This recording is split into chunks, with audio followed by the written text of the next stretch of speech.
அன்பர்களே, நம்முடைய இந்த தம்பிச்செல்வன் மற்றும் வடிவேலா ஆகிய இந்த 2 யூடியூப் சேனல்களிலுமே இருக்கக்கூடிய பெரும்பாலான படங்கள் போலவே இந்த படமும் ஒரு உண்மை சம்பவத்தை தழுவி எடுக்கப்பட்ட ஒரு சிற்றின்ப திரைப்படம் தாங்க. ரோமானிய பேரரசர்கள்ல ஒருவரான காலிகுலா அப்படிங்கிற ஒரு ராஜாவை பத்தின உண்மையான வாழ்க்கை வரலாறு தான் இந்த திரைப்படம். இந்த ராஜாவை பத்தி சுருக்கமா சொல்லணும் அப்படின்னா, ஒரு நாட்டோட ராஜா எப்படியெல்லாம் இருக்கக்கூடாதோ அப்படியெல்லாம் மட்டுமே வாழ்ந்து மறைஞ்சவர் இந்த ராஜா. நம்பர் 1 பொம்பளை பொறுக்கி. அதாவது இந்த உலகத்துல வாழ்ந்து மறைஞ்ச ஒரு சில கேவலமான ராஜாக்கள்ல இந்த ராஜாக்கு தான் முதலிடம் அப்படின்னு வரலாற்று சான்றுகளும் இருக்கு. சரி, அப்படி என்னதான் இந்த ராஜா கேவலமான காரியங்களை செஞ்சுட்டாரு அப்படிங்கிறத இந்த படத்தை பார்த்து தெரிஞ்சுக்கலாம் வாங்க. இந்த படம் ஆரம்பிச்ச உடனே இந்த அரண்மனைக்குள்ள இருக்கக்கூடிய பெட்ரூம்ல இந்த 2 பேரும் ரொம்ப சந்தோஷமா சிற்றின்பம் அனுபவிச்சுட்டு இருக்காங்க. இவன் பேரு தான் காலிகுலா. கூட இருக்கிற பெண்ணு வேற யாரும் இல்லை, இவனோட உடன் பிறந்த தங்கச்சி. இப்படி அண்ணன் தங்கச்சி 2 பேருமே ரொம்ப உல்லாசமா சிற்றின்பம் செஞ்சுக்கிட்டு இருக்காங்க. ஏன்னா இவங்க 2 பேரும் ஒருத்தருக்கு ஒருத்தர் உயிருக்கு உயிரா காதலிக்கிறாங்க. அப்போ இவங்களோட ரூமுக்கு இந்த நாட்டோட படைத்தளபதி வர்றார் அப்படின்னு காவலாளி வந்து தெரிவிக்கிறான். உடனே இந்த பெண்ணு ஓடி போயிட்டு ஒளிஞ்சுக்கிறா. இந்த காலிகுலாவும் அப்படி தூங்குற மாதிரி நடிக்கிறான். இப்போ உள்ள வந்த இந்த ஆளு, இளவரசியர் தொந்தரவுக்கு மன்னிக்கணும், நான் இந்த நாட்டோட படைத்தளபதி மேக்ரோ வந்திருக்கேன் அப்படிங்கிறான். உடனே காலிகுலாவும் கண் வீழ்ச்சி பார்த்து, என்ன மேக்ரோ இந்த நாட்டுல இங்க வந்திருக்க, ஏதாவது முக்கியமான விஷயமா அப்படின்னு கேட்கறான். உடனே தளபதியும், ஆமாம் இளவரசே, இந்த நாட்டோட ராஜா அதாவது உங்க அப்பா உங்களை வந்து சந்திக்க சொன்னாரு, நாளைக்கு அவரோட மாளிகையில உங்களை வந்து சந்திக்க சொன்னாரு, அதை சொல்லிட்டு போவதா வந்தேன் அப்படிங்கிறான். உடனே திடுக்கிட்டு போறான் காலிகுலா. என்ன ஏதாவது முக்கியமான விஷயமா, அதை பத்தி உனக்கு ஏதாவது தெரியுமா தளபதி, தெரிஞ்சா சொல்ல அப்படின்னு கேட்கறான். இல்ல, எனக்கு தெரிஞ்சு நல்ல விஷயமா தான் இருக்கும், அநேகமா இந்த நாட்டோட அடுத்த ராஜா யாருன்றதை பத்தி உங்ககிட்ட ஆலோசிக்க தான் உங்களுக்கு கூட்டிருப்பாரு, உங்களோட ராஜாவை அறிவிக்க வாய்ப்பு இருக்கு அப்படிங்கிறான். இதை கேட்ட உடனே காலிகுலா சந்தோஷமாயிடுது. சரி தளபதி, நீ போ, நான் பாத்துக்கிறேன் அப்படின்ட்டு இந்த சந்தோஷமான செய்தியை தங்கச்சிட்டே சொல்லிட்டு அடுத்த நாள் தான் ராஜாவோட தான் அப்பாவோட மாளிகை போய் சந்திக்கிறான். அப்போ இந்த ராஜா என்ன சொல்றாருன்னா, டே காலிகுலா, எனக்கு வந்து உடம்பு நாளுக்கு நாள் மோசமாகிட்டே போகுதுப்பா, எனக்கு ஓய்வு எடுக்கலான்னு தோணுது, அதனால நான் முடிசூடி ராஜாவாகிட்டு நான் ஓய்வு எடுத்துக்கிறேன், நான் யாரை ராஜாவாக்கலாம், நீ ஒரு நல்ல ஐடியாவை சொல்றா அப்படின்னு இவங்ககிட்டே கேட்குறாரு இந்த அப்பா. உடனே இவன் கோவப்படுறான். அப்பா என்ன பேசுற நீ, நானே இந்த நாடு ராஜா ஆகிறேன், எனக்கே முடிசூடி என் ராஜாவாக்கு, நான் நல்லா திறமையாக ஆட்சி பண்ணுவேன் அப்படிங்கிறான். உடனே அந்த அப்பா என்ன சொல்றாருன்னா, தம்பி, நீ மட்டும் எனக்கு மகன் இல்லை, எனக்கு வந்து மொத்தம் 3 மகன்கள், அதாவது உனக்கு ஒரு அண்ணன் இருக்கான், ஒரு தம்பி இருக்கான், உங்க 3 பேர்ல நான் யாருன்னா ஒருத்தரை தான் வந்து தேர்ந்தெடுத்து ராஜாவாக்கணும், அதுதான் எனக்கு குழப்பமா இருக்கு, என்ன பண்றதுன்னு தெரியலடா. ஆனா மறுபடியும் அதான் சொல்றான் காலிகுலா, அப்பா உங்களுக்கே நல்லா தெரியும், நம்ம அண்ணனும் சரி என் தம்பியும் சரி 2 பேருமே சோப்பலாயிங்க, உதவாதவருங்க, அவங்களுக்கு இந்த நாட்டை வழி நடத்தக்கூடிய திறமையோ அறிவோ பலமோ கிடையாது, அதெல்லாம் அந்த ஆற்றெல்லாம் சேர்ந்த ஒரே மகன் நான் தான் உங்களுக்கு, அதனால எனக்கே முடிசூடி என்ன ராஜாவாக்குப்பா அப்படின்னு கெஞ்சறான். உடனே இந்த அப்பாவும், சரிடா, இது வந்து நம்ம 2 பேர் மட்டும் சேர்ந்து எடுக்க முடியவில்லை, எனக்கு மேல ஒருத்தர் இருக்கார் இல்லையா, நம்ம நாட்டு பேரரசர், அதான் எங்க அப்பா உன் தாத்தா, அவர்கிட்டையும் நம்ம கலந்து ஆலோசிக்கணும், அதனால நீ நாளைக்கு பேரரசரோட மாளிகைக்கு வந்துட்டு நம்ம போயிட்டு அவர்கிட்ட பேசலாம், அவர் என்ன சொல்றாரு பார்க்கலாம் அப்படின்றாங்க. அதே போல அடுத்த நாள் நம்ம காலிகுலா வந்து அவங்க தாத்தாவோட பேரரசர்கிட்ட போய் சந்திக்க போறாங்க. அந்த கிழவன் ஒரு பாத்டப்ல உட்காந்து குளிச்சுக்கிட்டு இருக்கு. இப்போ ராஜா வந்து பேரரசர்கிட்ட கேட்குறாரு, அப்பா நான் வந்து யாருக்கு முடி சொல்லட்டும், நீ ஒரு ஐடியா சொல்லுப்பான்னா. இப்போ இவங்க எதிர்பார்க்காத ஒரு பதில் சொல்றாரு பேரரசர். அவர் என்னன்றாருன்னா, டேய், நீ வந்து நம்ம நாட்டு படைத்தளபதி மேக்ரோ இருக்கா இல்லையா, அவனுக்கு முடிசூடி அவனை இந்த நாட்டு ராஜா வாக்கிடுறா அப்படிங்கிறாரு. இதை கேட்டவர் ராஜா திடுக்கிட்டு போறாரு. பேரரசு, என்ன பேசுறீங்க நீங்க, அவன் ஒரு வேலைக்காரன், அவனை போயிட்டு ராஜா வாக்குன்னு சொல்றீங்க அப்படின்னா. அப்பதான் அந்த கிழவன் சொல்லுது, இதை பாடுறா, அவன் தான் நல்ல திறமைசாலி, அவன் தான் உனக்கு அப்புறம் இந்த நாட்டை வந்து நல்லா சிறப்பாக வழி நடத்துவான் அப்படிங்கிறாரு. இதை ராஜா ஒத்துக்கவே மாட்டேங்க, அதெல்லாம் நான் முடியாது, எனக்கு என்ன மகன்களா இல்லை, எனக்கு தான் 3 மகன்கள் இருக்கானுங்கல்ல, அந்த 3 மகன்ல யாருன்னா ஒருத்தன் தான் ராஜாவாக்குவேன், என் வழியில என் ரத்தத்துல பிறந்தவங்க தான் ராஜாவாக்குவேன் அப்படின்னா. இப்ப அந்த கிழமை ஒத்துக்கவே மாட்டேன், நான் சொல்றதை புரிஞ்சுக்கிடா, உனக்கே நல்லா தெரியும், 3 பசங்களுமே சோப்பலாயிங்க, எதுக்கும் ஒன்னுத்துக்கும் உதவாத லாய்க்கு இல்லாதவனுங்க, அவனுங்கிட்ட நீ இந்த நாட்டை ஒப்படைச்சுன்னா நாட்டையே குட்டிச்சோறு ஆகிடுவானுங்க, அதனால நான் சொல்ற அந்த படைத்தளபதி மேக்ரோ தான் நல்ல திறமசாலி, அறிவாளி, புத்திசாலி, நல்ல ஆற்றல் மிகுந்தவன், அவன் தான் இந்த நாட்டை அழகா நல்ல சிறப்பா வழி நடத்துவான், அவன் என் பேச்சை கேட்டு அவன்கிட்ட நாட்டை ஒப்படி அப்படின்றாரு இந்த பேரரசர். இதை கேட்டு ராஜா கோவம் வருது. அப்பா என்ன பேசுறப்போ, உனக்கு வயசாயிருச்சு, இந்த மாதிரிலாம் பேசாத, எனக்கு கோவம் வருது, நான் போயிட்டு அப்புறமா வந்து ஒன்று பார்க்குறேன் போ அப்படின்ட்டு கோச்சிக்கிட்டு ராஜா பாட்டு கிளம்பி போயிடுறாரு. இப்போ காலிகுலா போயிட்டு தாத்தாட்ட கெஞ்சறான். தாத்தா, என்ன தாத்தா திடீர் இப்படி பேசுற நீ, என்ன பார்த்தா உனக்கு திறமையான ஆளா தெரியலையா, எனக்கு முடிசூடி என்ன ராஜாவாக்கு தாத்தா, நான் சூப்பரா இந்த நாட்டை ஆட்சி பண்ணுறேன் தாத்தா, ப்ளீஸ் தாத்தா அப்படின்னா.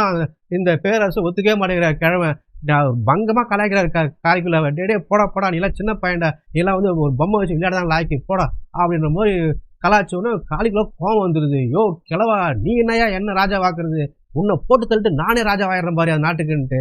அவர் குளிச்சிட்டு இருக்க அந்த பாத்டப்லயே அவர் தலையில கையை வச்சு நல்லா அமுத்தி அதை முங்கி அவர் அந்த நீர்லயே மூழ்கடிச்சு கொன்னுடுறான் காளிக்குலா தாத்தாவை. அதுக்கப்புறம் அவர் இயற்கையாகவே இறந்த மாதிரி மூழ்கி இறந்த மாதிரி செட்டப்லாம் பண்ணிடுறான். அதை நாடும் நம்பிடுது. இப்படியே சில நாட்கள் கழியுது. ஒரு நாள் இவங்க அப்பாவான இந்த நாட்டு ராஜாவுக்கும் உடம்பு சரியில்லாம அவர் வந்து படுத்த படுக்கை ஆயிடுறாரு. கோமா ஸ்டேஜில் இருக்காரு, கை கால் அசைய முடியாம. இப்போ காளிக்குலா என்ன யோசிக்கிறான்னா, அவரு கையில வந்து ஒரு அரச முத்திரை பதித்த மோதிரத்தை போட்டிருக்காரு.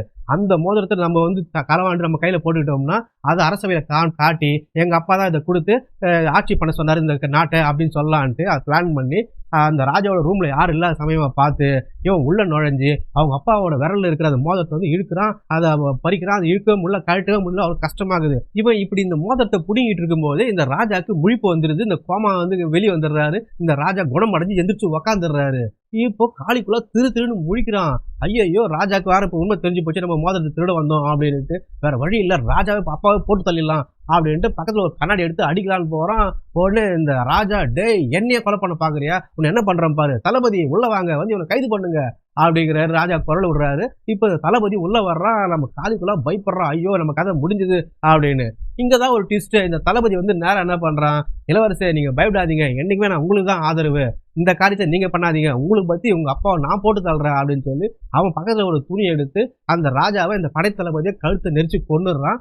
இப்போ ரெண்டு பேரும் அந்த அரண்மனை வைத்தியரை கூப்பிட்டு இது ஒரு இயற்கை மரணம் தான், எங்க அப்பா இறந்துட்டாருன்னு சொல்லி வெளியே தெரிவிடா அப்படின்ட்டு அரசவையில போயிட்டு ராஜா இறந்துட்டாருன்னு சொல்லிட்டு, அது மட்டும் இல்லாம அவர் இறக்கத்துக்கு முன்னாடி எனக்கு வந்து ஒரு ஓலை கொடுத்தாரு, அவருடைய மரண வாக்குமூலம் இதுதான், அவர் கைப்பட எழுதின ஓலை அப்படின்னு சொல்லி அதை வந்து அரசவையில படிக்கிறான் காளிக்குலா. அதுல என்ன எழுதியிருக்காரு அப்படின்னா, எனக்கு அப்புறம் என்னுடைய இரண்டாவது மகனான காளிக்குலா தான் இந்த நாட்டை ஆட்சி பண்ணணும், அவன் தான் வழி நடத்தணும், இதுக்கப்புறம் இளவரசன் அரசன் பேரரசன் எல்லாமே காளிக்குலா தான் அப்படின்ற மாதிரி அதில் எழுதியிருக்காருன்னு சொல்லி அதை கொண்டு போய் படிக்கிறான்.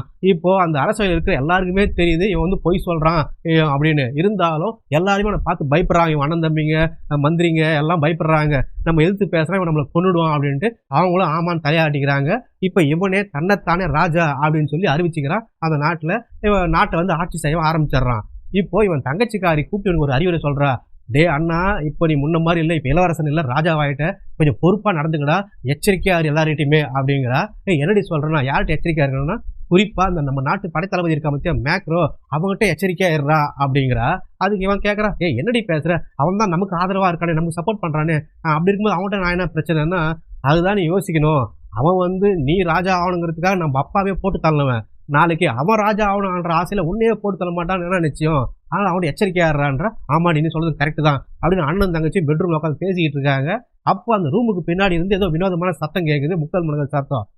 இவங்க ரூம்ல இருக்கிற அந்த ரகசிய ஓட்ட வழியா காளிக்குலா எட்டி பாக்குறான். பார்த்தா அங்க இந்த மேக்ரோங்கிற படைத்தளபதியை பிடிச்சி காளிக்குலோட தம்பிக்காரன் வாய் வச்சு வாயை உறவு செஞ்சுக்கிட்டு இருக்கான். அதாவது மேக்ரோ நின்றுகிட்டு இருக்கான், இந்த பையன் உட்காந்து தம்பிக்காரன் அவனை பிடிச்சி வாய் உறவு செஞ்சுக்கிட்டு இருக்கான், அவன் வாயில பண்ணிக்கிட்டு இருக்கான். இதை வந்து நம்ம காளிக்குலா பார்த்துறான். ஓகே, இதையே காரணமா வச்சு இந்த படைத்தளபதியோட கதையை முடிச்சு விட்டுலாம் அப்படின்ட்டு அண்ணன் தங்கச்சி வந்து முடிவு பண்ணிடுறாங்க.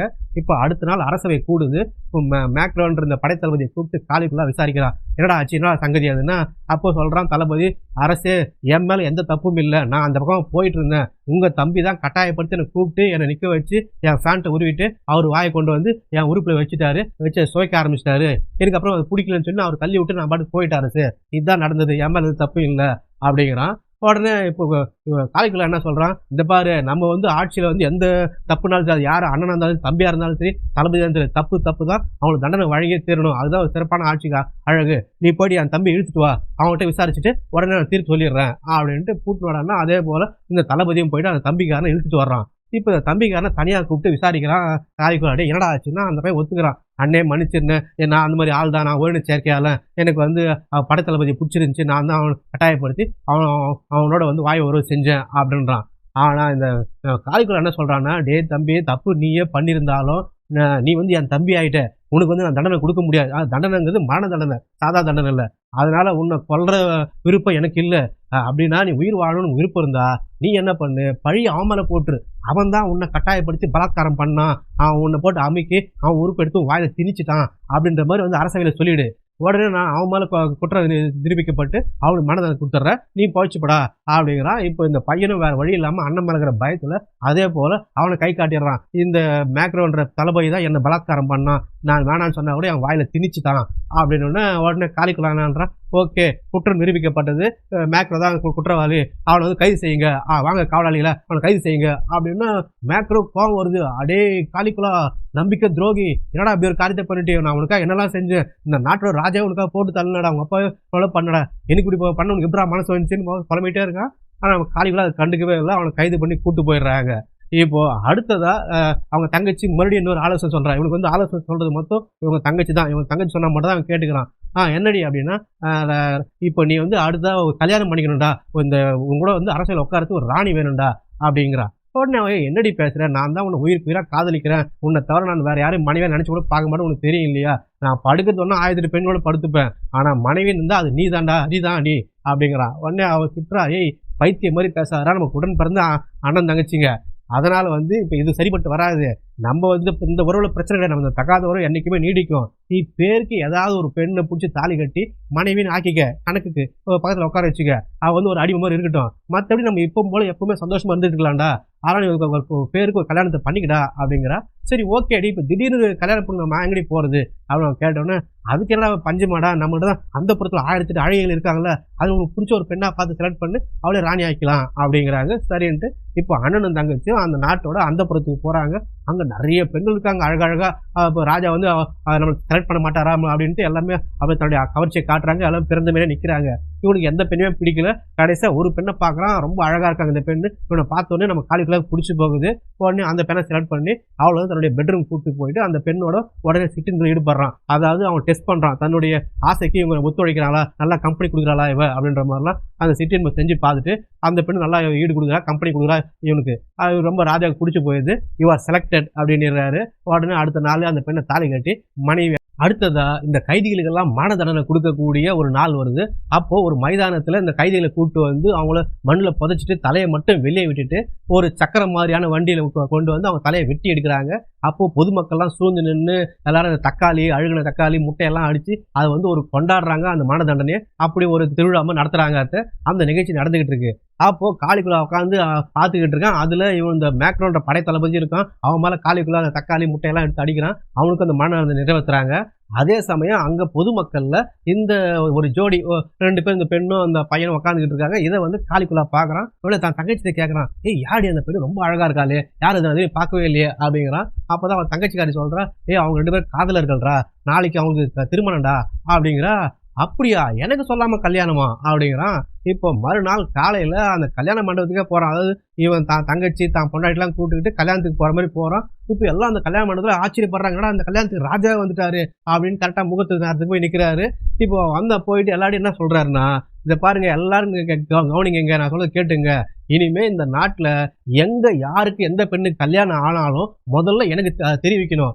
நான் வந்து அந்த பெண்ணோட சிற்றின்பம் அனுபவிச்சு அவரோட உல்லாசம் செஞ்சதுக்கு அப்புறம் தான் அந்த மாப்பிள்ளை அந்த பெண்ணுக்கு அடுத்து தாலி கட்டணும். இனிமே இந்த நாட்டில் இதுதான் சட்டம் அப்படின்னு சொல்லிட்டு இப்போ அந்த கல்யாண பெண்ணையும் அந்த கல்யாண மாப்பிள்ளையும் கூப்பிட்டுட்டு தனியாக ஒரு ரூமுக்குள்ளே போகிறான். இப்போ இவன் போட்ட சட்டம் இந்த தங்கச்சிக்காரியே பிடிக்கல, இவன் எதிர்பார்க்கவே இல்லை இப்படி சொல்லுவான்ட்டு டக்குன்னு அவன் கூப்பிட்றா, ஏய் காலிக்குள்ளே ஒரு நிமிஷம் வாடா, அவங்கள்ட்ட தனியாக பேசணும் அப்படின்னா, இல்லை நீ கூட வெயிட் பண்ணு, நான் உள்ளே போயிட்டு மேட்ரு முடிச்சுட்டு வந்து பேசுகிறேன் அப்படிங்கிற மாதிரி அந்த கல்யாண பெண்ணையும் மாப்பிள்ளையும் உள்ளே கூப்பிட்டு போயிட்டு இந்த மாப்பிள்ளை எதிர்க்கவே இந்த கல்யாண பெண்ணை ரொம்ப கொடூரமாக பலாத்காரம் பண்ணுறான் அந்த ராஜா. இப்போ அந்த மாப்பிள்ளையே வேறு வழி இல்லாமல் ராஜாவாச்சேன்னு எதுவும் சொல்ல முடியல, அந்த கல்யாண பெண்ணை எதுவும் சொல்ல முடியல, தாங்கிக்கிட்டு இருக்காங்க. அந்த பெண்ணுக்கு வலி தாங்க முடியல, கதறா. அந்த பெண்ணு கதற சத்தம் வெளியே இருக்கிற எல்லாருக்குமே கேட்குது. எல்லாம் அதிர்ச்சி ஆகிறாங்க. இந்த தங்கச்சிக்கார இன்னும் கேட்கவே முடியல சத்தத்தை கூட. அவளுக்கு ரொம்ப கோபமாயிடுது அண்ணன் மேலேயே. அங்கேருந்து கிளம்பி அவள் போயிடுறா. இதுக்கப்புறம் இவன் கொண்டு வர்ற ஒரு சட்டமும் ரொம்ப கொடூரமா இருக்கு. பொதுமக்கள் இவன் மேல அவ்வளோ ஆத்திரமா இருக்காங்க. இவன் இந்த ராஜா எப்படா ஒழிவான், இந்த ராஜா எப்படா சாவான் அப்படின்ற மாதிரி காத்துக்கிட்டு இருக்காங்க. இவனுடைய கொடுமைகள் நாளுக்கு நாள் அதிகமாயிட்டே போகுது. உதாரணமா புதுசாக இப்போ ஒரு சட்டம் கொண்டு வந்திருப்பான். என்னன்னா, தப்பு பண்ணுற கைதிகளுக்கு அவன் கொடுக்குற தண்டனை என்னன்னா, அவங்களுடைய பிறப்புறுப்பை அறுத்தெடுத்து அதை இவன் வளர்க்குற நாய்க்கு தீனியாக போடுறான். இப்படி அவன் கொண்டு வர ஒரு சட்டமும் ரொம்பவே கொடூரமாக இருக்கிறதால மக்கள் வந்து ரொம்ப கொந்தளிச்சு போயிருக்காங்க. ஒரு நாள் இந்த மந்திரி வந்து புலம்புறான் ராஜா கிட்ட, ராஜா நான் சொல்கிறத கொஞ்சம் பொறுமையாக காது கொடுத்து கேளுங்க, நான் என்ன சொல்கிறேன் அப்படின்னா, நாடு ரொம்ப படு மோசமான நிலைமையில இருக்கு. எங்க பார்த்தாலும் கொலை, கொள்ளை, கற்பழிப்பு, பஞ்சம், பசி, பட்டினின்னு மக்கள் எல்லாம் செத்து மடியிறாங்க. என்ன பண்றதுன்னு தெரியல. நம்ப அரசாங்கத்திலேயே வந்து கஜானா காலியாகி போயிருச்சு. எல்லாருக்கும் வேலை செய்யற வேலைக்காரங்களுக்கு இங்க அரண்மனையில இருக்கிறவங்களுக்குலாம் சம்பளம் கொடுத்தே பல மாசம் ஆகி போச்சு. என்ன பண்றதே புரியல ராஜா அப்படிங்கிறான். உடனே ராஜா என்ன சொல்றாரு, சரி வழக்கம் போல கொஞ்சம் வரி எக்ஸ்ட்ராக்கு சரியா போயிடும் அப்படிங்கிறான். ஐயோ ராஜா, என்ன பேசுறீங்க நீங்க? ஏற்கனவே நம்ம நிறைய வரி போட்டிருக்கோம். அதே பொதுமக்களால கட்ட முடியல. அவங்களே வேலை வெட்டி இல்லாம ஒருவேளை சோறுக்கு வழி இல்லாம கஷ்டப்பட்டுட்டு இருக்காங்க. இப்ப மறுபடியும் எப்படி வரி கட்டுவாங்க? வேற என்ன வழி தான் சொல்லுங்க ராஜா அப்படின்னு கேட்கிறாரு மந்திரி. சரி கொஞ்சம் டைம் கூட நான் யோசிச்சு ஒரு நல்ல ஐடியாவை சொல்றேன் அப்படின்ட்டு இப்போ யோசிச்சுட்டு வந்து ஒரு ஐடியா சொல்றான் பாருங்க. அந்த அரசவை அப்படியே ஆடி போகுது. எல்லாம் தடன் ஆகுறாங்க. என்ன சொல்றான்னா, நேரா வந்து இப்ப நான் போட போறது புது சட்டம். நம்ம நாட்டுல இருக்கிற எல்லா குடிமக்களும், அதாவது ஒரு வீட்டுல இருக்கிற அந்த மனைவிமார்கள் பெண்கள் இருக்காங்க இல்லையா, பொதுமக்கள், அந்த பெண்கள் எல்லாருமே விபச்சாரத்துல ஈடுபடணும். அது வந்து அரசுக்கு தெரிஞ்சு லீகலாவே செய்யலாம். செஞ்சுட்டு ஆனா வர்ற வருமானத்துல பாதி பணத்தை அரசாங்கத்துக்கு வரியா கட்டிடணும். மீதி பணத்தை அவங்க எடுத்துக்கலாம். அப்படி பாதிக்கு பாதி கொடுங்க. விபச்சாரத்தை ஈடுபடணும். இது மட்டும் இல்ல, இதோட ஒரு முக்கியமான விஷயம் இருக்குதுன்றான். என்ன ராஜா அப்படின்னா, இந்த பொதுமக்கள் குடும்ப பெண்கள் மட்டும் இல்ல, இப்ப நம்ம அரசவையில் இருக்கீங்க பாத்தீங்களா, மந்திரிங்க, இந்த படை தளபதிங்க, இந்த அரசவை உறுப்பினர்கள், அவங்களோட பொண்டாட்டிங்க, அக்கா தங்கச்சிங்க, அம்மா பொண்ணுங்க, இவங்க உங்க குடும்பத்து எல்லா பெண்களையுமே நீங்க விபச்சாரத்துல இறக்கணும் அப்படின்றான். இதை கேட்டோன்னா மந்திரிங்களாம் அப்படியே தடத்துல ஆயிடுறாங்க. ராஜா என்ன பேசுற நீ? முதல்ல தான் சொன்னதை குடிமக்களை குடும்ப பெண்களை விபச்சாரம் செய்ய சொன்ன, அதுவாது கொஞ்சம் பரவாயில்லன்னு.